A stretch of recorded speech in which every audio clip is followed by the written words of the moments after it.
ওম শান্তি। মিষ্টি মিষ্টি ভাই বোনেরা, তোমরা সবাই কেমন আছো?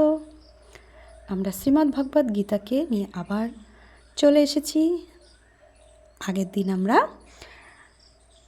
সন্ন্যাস যোগের অর্থাৎ কর্ম সন্ন্যাস যোগের পঞ্চম অধ্যায় শ্রীমদ্ ভগবদ্ গীতার 1 থেকে 10তম শ্লোক পর্যন্ত জেনেছি। তো ও পরমপিতা পরমাত্মা টিচার হয়ে আমাদের সুখের খোঁজ দিচ্ছেন। কি কি জ্ঞান আর গুণ ধারণ করলে আমি আমার সুখের দিশা প্রাপ্ত করব।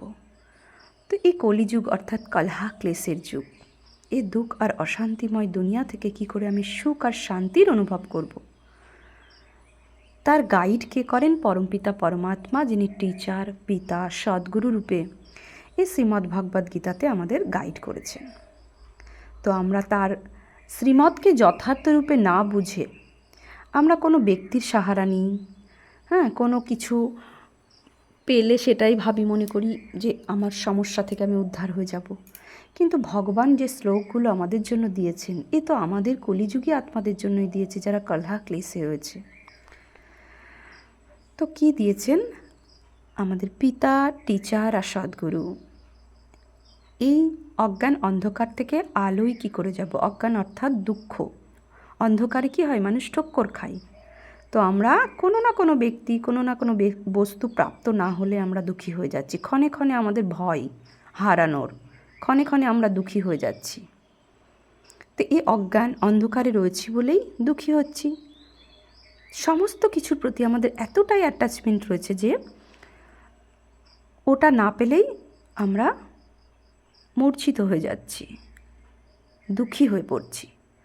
তো ভগবান উপর থেকে তার সন্তানদের এই মূর্ছিত অবস্থায় দেখে জ্ঞানের আলো প্রদান করেছে, যাতে করে আমরা স্পষ্ট দেখতে পারি সত্য কী আর মিথ্যে কী, হৃদয়ের শান্তি অনুভব করাই কি আর ক্ষণিকের শান্তি অনুভব করাই কি, তার স্পষ্ট জ্ঞান ভগবান দিয়েছেন। তো আজকে আমরা ও টিচার পরমপিতা পরমাত্মার কাছ থেকে 11তম শ্লোক থেকে জানব কি করে কর্মেন্দ্রিয় দ্বারা কর্ম করা যায় আর চিত্তকে শুদ্ধিকরণ করা যায়। 11তম শ্লোকে বলেছে, কায়েন মনুষা বুদ্ধা কেবলই, কায়েন মনসা বুদ্ধা কেবলয় ইন্দ্রিয়ৌ অপি যোগিন কর্ম কুর্বন্তি সঙ্গং ত্যক্ত আত্মা শুদ্ধায়ে। অর্থাৎ কর্মযোগীগণ ফল কামনা ও কর্তৃত্ব অভিনিবেশ অর্থাৎ কর্তৃত্ব অভিমান এ পরিত্যাগ করিয়া চিত্তশুদ্ধির নিমিত্ত কেবল শরীর, মন, বুদ্ধি ও ইন্দ্রিয়ের দ্বারা কর্ম করিয়া থাকেন। কর্মযোগীগণ মানে কর্ম করতে করতেও ঈশ্বরের সাথে যোগ লাগবে। তো ঈশ্বরের শ্রীমতকে স্মরণে রাখবে। তো প্রত্যেক মুহূর্তে আমরা কিছু না কিছুর সাথে যোগ রয়েছে, কোনো ব্যক্তির সাথে যোগ রয়েছে, নইলে কোনো বস্তুর সাথে যোগ রয়েছে, মন কোনো না কোনো কিছুর সাথে জুড়ে রয়েছে। তো ভগবান আমাদের ও মনকে তার সাথে জুড়ে রাখার বিধি শ্রীমদ্ ভগবদ্ গীতাতে দিয়েছে। তো কোনো ব্যক্তিকে যখন আমরা স্মরণ করি, তো তার চিত্র সহিত চরিত্রকে স্মরণে আসে, শুধু চিত্র স্মরণে আসে না। ঠিক সেরকমভাবে আমরা যখন ভগবানকে স্মরণ করব, তো ভগবানের সাথে ভগবানের জ্ঞান সহিত, ভগবানের কথার সহিত আমার স্মরণে আসবে।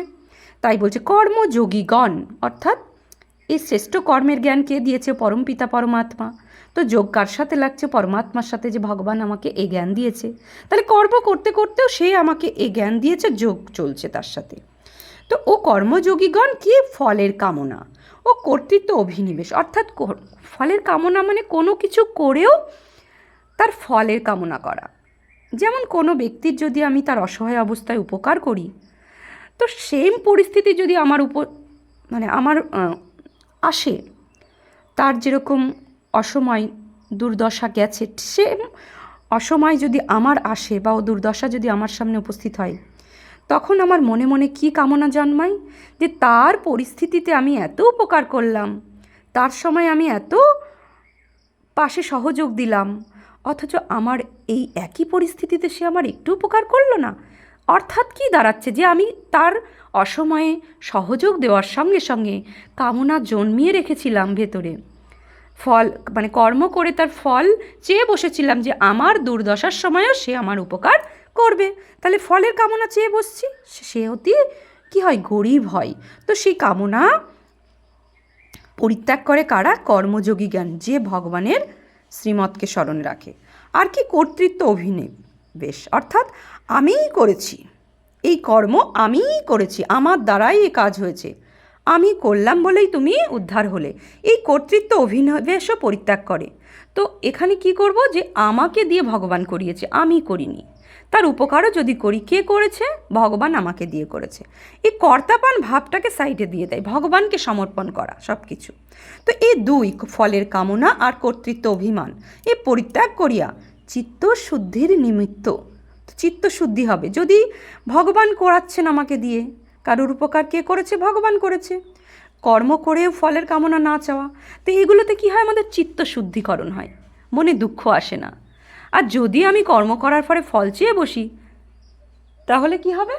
চিত্ত অশুদ্ধি হবে, মনে দুঃখ, অশান্ত করে তুলবে মন, যে আমার উপকারেও সে করলো না। তো এগুলো চিত্ত আমাদের কি নোংরা করে।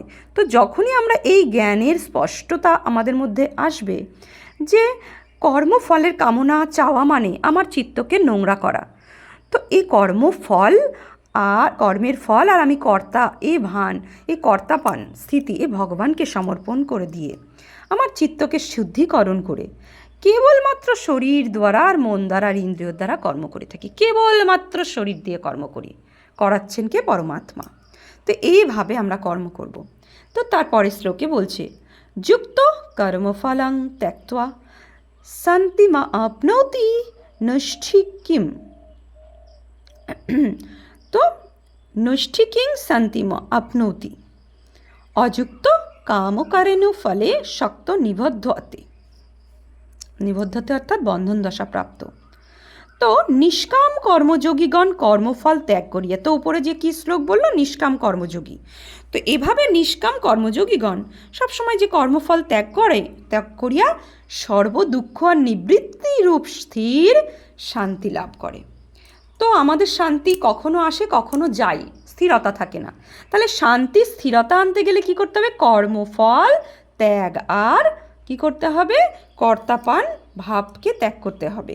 তো সেই জন্য নিষ্কাম কর্মযোগী কর্মফল ত্যাগ করে কি হয়, তার প্রাপ্তি কি হয়? তাতে সর্বদুঃখ থেকে মুক্ত হয় আর পুরো নিবৃত্তি রূপ ধারণ করে, কোনো কিছুতে তার বৃত্তি থাকে না।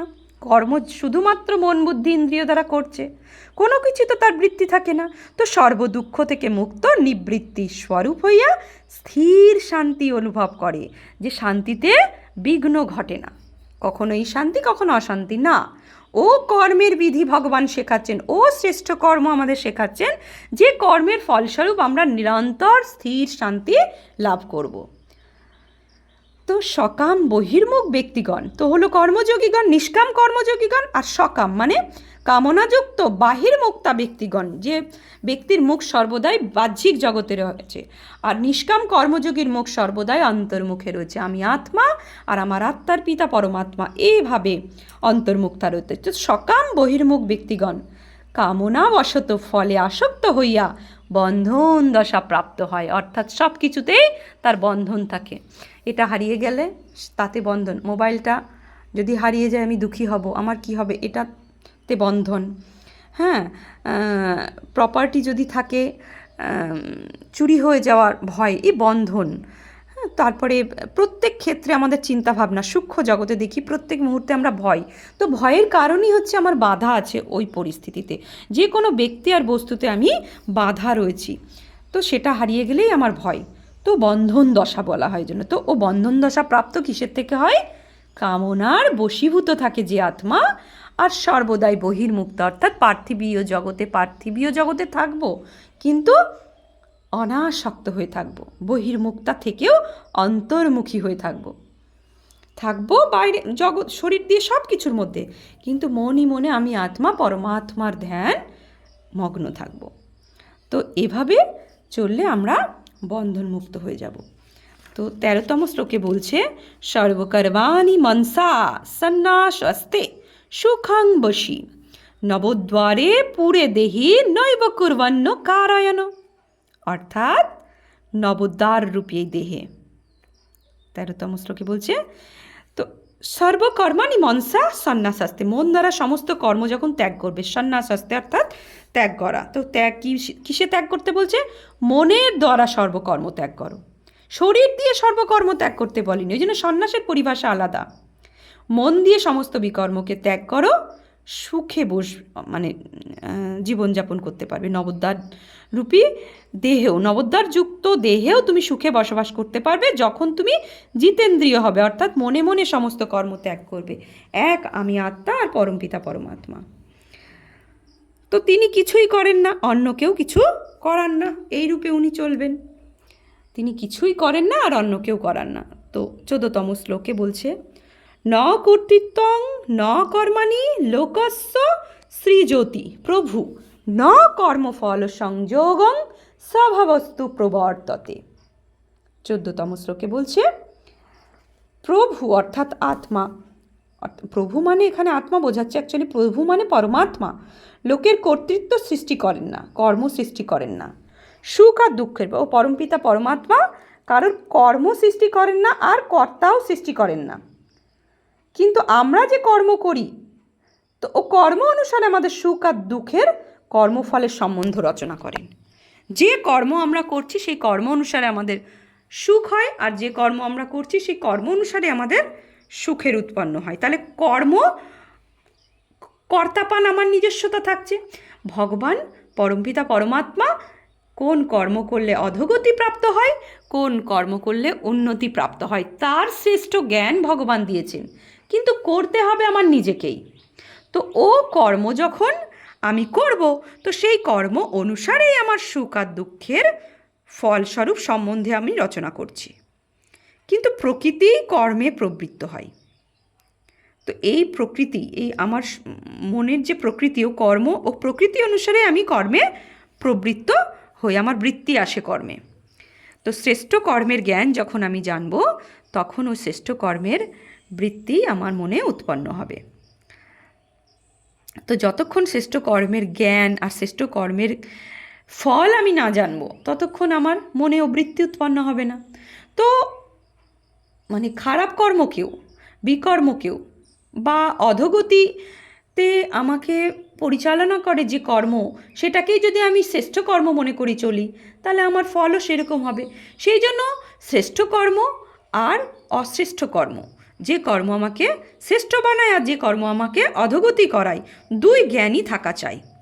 তো তারপরে 15তম শ্লোকে বলছে, না দত্তে কস্যচিত পাপং ন চৈব সুকৃতং বিভু অজ্ঞানেন আবৃতং জ্ঞানং, অজ্ঞানেন আবৃতং জ্ঞানম তেন মুহ্যন্তি জন্তব। অর্থাৎ সর্বব্যাপী আত্মা কাহারও পাপ বা পুণ্য গ্রহণ করেন না। আত্মা সর্বব্যাপী, অর্থাৎ তার ভাইব্রেশন সর্বব্যাপী থাকে। আত্মা তো শরীরের দুই ভ্রুয়ের মাঝখানে থাকে, হাইপোথ্যালামাস পিটুইটারি গ্ল্যান্ডের মিডিলে থাকে।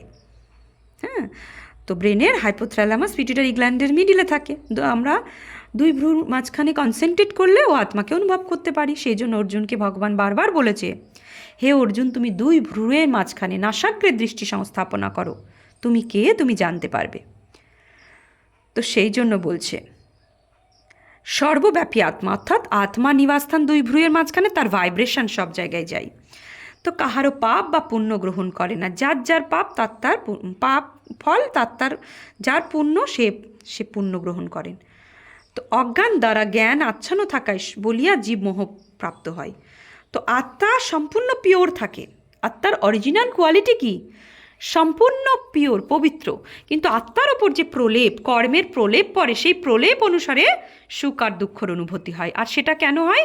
অজ্ঞানতার কারণে। তো অজ্ঞানতা দিয়ে জ্ঞান আচ্ছন্ন থাকে, সেই জন্য জীব মোহগ্রস্ত হয়। তো আত্মা, জ্ঞানী তো আত্মা সম্পূর্ণ পবিত্র, তো ও সব জ্ঞানী তো আত্মার নিচে পড়ে গেছে, আর তার উপরে অজ্ঞানতার আচ্ছন্ন পড়ে গেছে। তো আমরা যদি এই পরমপিতা পরমাত্মার শ্রীমদ্ ভগবদ্ গীতার শ্রেষ্ঠ জ্ঞানকে অবলম্বন করি, তাহলেই ও আত্মা জ্ঞান জাগরণ হয়ে যাবে। আর যে ওপরে অবগুণের প্রলেপ পড়েছে, অজ্ঞানতার আচ্ছন্ন রয়েছে, সে আস্তে আস্তে আস্তে আস্তে কী হয়ে যাবে? পরিষ্কার হয়ে যাবে। আস্তে আস্তে আস্তে আস্তে মুছে সরে যাবে, ও জং আস্তে আস্তে কেটে যাবে। কিন্তু তার আগে আমাদের ভগবানের জ্ঞানকে খুব সংযতপূর্বক মধুরতা সহকারে শ্রবণ করতে হবে। আর শ্রবণ করলেও হবে না, আমাদের কর্মে ইমপ্লিমেন্ট করতে হবে, অর্থাৎ কার্যে পরিণত করতে হবে। শুধু শুনলেও হবে না। হ্যাঁ, যেমন আমার পিতা শরীর ছেড়ে দিয়েছেন, তো সে কিছু আদেশ আমাকে দিয়েছেন যে বাচ্চি, তুমি মিথ্যা কথা বলবে না, অসৎভাবে ধন উৎপাদন করবে না, কাউকে দুঃখ দেবে না, সৎ পথে চলবে। তো আমি কি করলাম? তার সন্তান হয়ে ও 4টে বাক্য একটা বাঁধিয়ে, মানে একটা জায়গায় বাঁধিয়ে টাঙিয়ে রাখলাম। আর রোজ সকালবেলা স্নান করে ও 4 শ্লোক পড়া শুরু করলাম যে মিথ্যা কথা বলবো না, সৎ পথে চলবো, বাবা বলেছে, অসৎ কর্ম করব না, কাউকে দুঃখ দেব না। রোজ বলছি, আর সারাদিন অপোজিট কর্ম করছি। সারাদিন উল্টো কর্ম করে তো পিতার সামনে নিয়ে এসে তাকে ভালো ভালো ফল মূল দিয়ে সাজিয়ে দিচ্ছি। তো সে পিতা কি খুশি হবেন? ভালো করে বিচার করুন, কখনোই খুশি হবেন না। তো সে যা বলেছে সেই অনুসারে চলতে হবে। তাকে যতই আমরা ভালো ভালো সুগন্ধি চড়াই, ভালো ভালো ফুল দিয়ে পুষ্প দিয়ে সুসজ্জিত করি, ভালো ভালো ফল দিই, তার জন্মদিবসে, তার মৃত্যু মানে শরীর ছাড়ার দিনে অনেক আত্মাদেরকে ডেকে নিয়ে এসে ভোগ প্রসাদ গ্রহণ করাই, কিছুতেই কিছু খুশি হবেন না। সে যা বলেছে সেই অনুসারে আমাদের চলতে হবে। ঠিক সেইরূপভাবে ভগবান যে শ্রীমত দিয়েছে, সেই শ্রীমত অনুসারে যখন আমরা চলবো, শুনবো, আগে শুনে মন্থন করে সে অনুসারে চলবো, যখন চলবো তখন আমাদের আত্মার উপর যে অজ্ঞানতার আচ্ছন্ন আছে ও ধীরে ধীরে সরে যাবে। আর আমাদের জ্ঞান, যে আত্মা, জ্ঞানই তো আত্মা, ও ধীরে ধীরে জাগরণ হবে। ও আত্মা শতপ্রধান, পিওর একদম। তো তারপরের শ্লোকে বলছে, 17তম শ্লোকে, 16তম শ্লোকে, জ্ঞানেন তু তদজ্ঞানং তৎ অজ্ঞানং, অর্থাৎ জ্ঞানেন তু তৎ অজ্ঞানং যেষাং নাশিতং আত্মানং তেষমাদিত্য যজ্ঞানং। তো তেষাং তৎজ্ঞানং আদিত্যবৎ, তো পরং তৎপরং পরং জ্ঞানং প্রকাশিত, তেষদ আদিত্য জ্ঞানং প্রকাশয়তি তৎপরম। তো 16তম শ্লোকে বলছে, তমনাশ করিয়া সমস্ত বস্তু প্রকাশিত করেন। তম মানে অন্ধকার। তো ও অজ্ঞান অন্ধকারকে নাশ করিয়া কি হয়? ও সমস্ত বস্তু মানে আত্মা ও প্রকাশ ও জ্যোতিকে প্রকাশ করেন। জ্ঞানই তো আত্মাকে প্রকাশিত করেন। তো যেমন অন্ধকারকে, অর্থাৎ এখানে এক্সাম্পল দিয়েছে, যেমন অন্ধকারকে সরালে কি হয়? আলো প্রকাশিত হয়। তো অন্ধকারকে সরাতে গেলে কি করতে হবে? শুধু একটা মোমবাতি জ্বালালেই অন্ধকার সরে যাবে। শুধুমাত্র একটা জ্যোতি, একটা আলো, একটা মোমবাতি, একটা প্রদীপ জ্বালালে সমস্ত অন্ধকার ঘুচে যাবে। সেই রকমভাবে আত্মা জ্ঞানরূপী প্রদীপ যখন আমি জাগরণ করব, যে আমি আত্মা এক তেজস্বী জ্যোতিপুঞ্জ, নক্ষত্রের মতো অতি উজ্জ্বল, 2 ভ্রুয়ের মাঝখানে অবস্থিত, ও প্রদীপকে যখন আমি জাগরণ করব, ও আত্মার জ্ঞান থাকবে, তখনই তো আত্মার জাগরণ হবে, আত্মার প্রদীপ জ্বলবে। সেই জন্য বলছে আত্মার জ্ঞান জীবের সমস্ত মোহ দূর করিয়ে পরম পুরুষকে প্রকাশিত করে। তো আমি আত্মা, এই জ্ঞান জানার পরে আত্মা জানা আর আত্মা স্বরূপে টিকে থাকা, আত্মা নিশ্চয় করে চলা। তো যখন আমি আত্মা নিশ্চয় করে চলবো, তখন আমার আত্মার প্রদীপ যত জাগরণ হবে, ও পরম পবিত্র পরমাত্মা ও প্রকাশ ও হাজার সূর্যের সমান তেজময় ও পরমাত্মাকেও প্রকাশিত হবে। তো তার মানে অজ্ঞানতা দূর হচ্ছে, তবে তো জ্যোতিকে প্রকাশিত করব। তো অজ্ঞানতা দূর করতে গেলে কি করতে হবে? আত্মার জ্ঞান রূপী, আত্মা জ্ঞান থাকার পরে আত্মার প্রদীপ জাগরণ করতে হবে, প্রজ্বলিত করতে হবে। তো যখনই আমি আত্মার প্রদীপ জ্বালাবো, আমি আত্মা নিশ্চয়ই করব, আমি আত্মা ভেবে চলবো, তখন আত্মাও প্রকাশিত হবে। আর আত্মার প্রকাশিত হওয়ার সাথে সাথে পরমাত্মা মহাজ্যোতিকেও আমি প্রকাশ, পরম পুরুষ আর কি, পরম আত্মা, পুরুষ মানে আত্মা, পরম আত্মাকেও প্রকাশ করতে পারবো, মানে তাকে অনুভব করতে পারবো। তো এইভাবে বলা হয় খুদকে জানা মানে খুদা তক পৌঁছানা। তো খুদকে মানে আমি আত্মা, হু অ্যাম আই, আমি কে। তো যখনই আমি কে সঠিক রূপে যথার্থ রূপে জানতে পারবো, তখনই আমি পরমাত্মাকে অনুভব করব ও খুদাকে অনুভব করবে। তো খুদ তাক না পৌঁছানো পর্যন্ত খুদাকে কখনোই অনুভব করতে পারবো না। পরের দিন আমরা 19তম শ্লোক থেকে জানব। ওম শান্তি।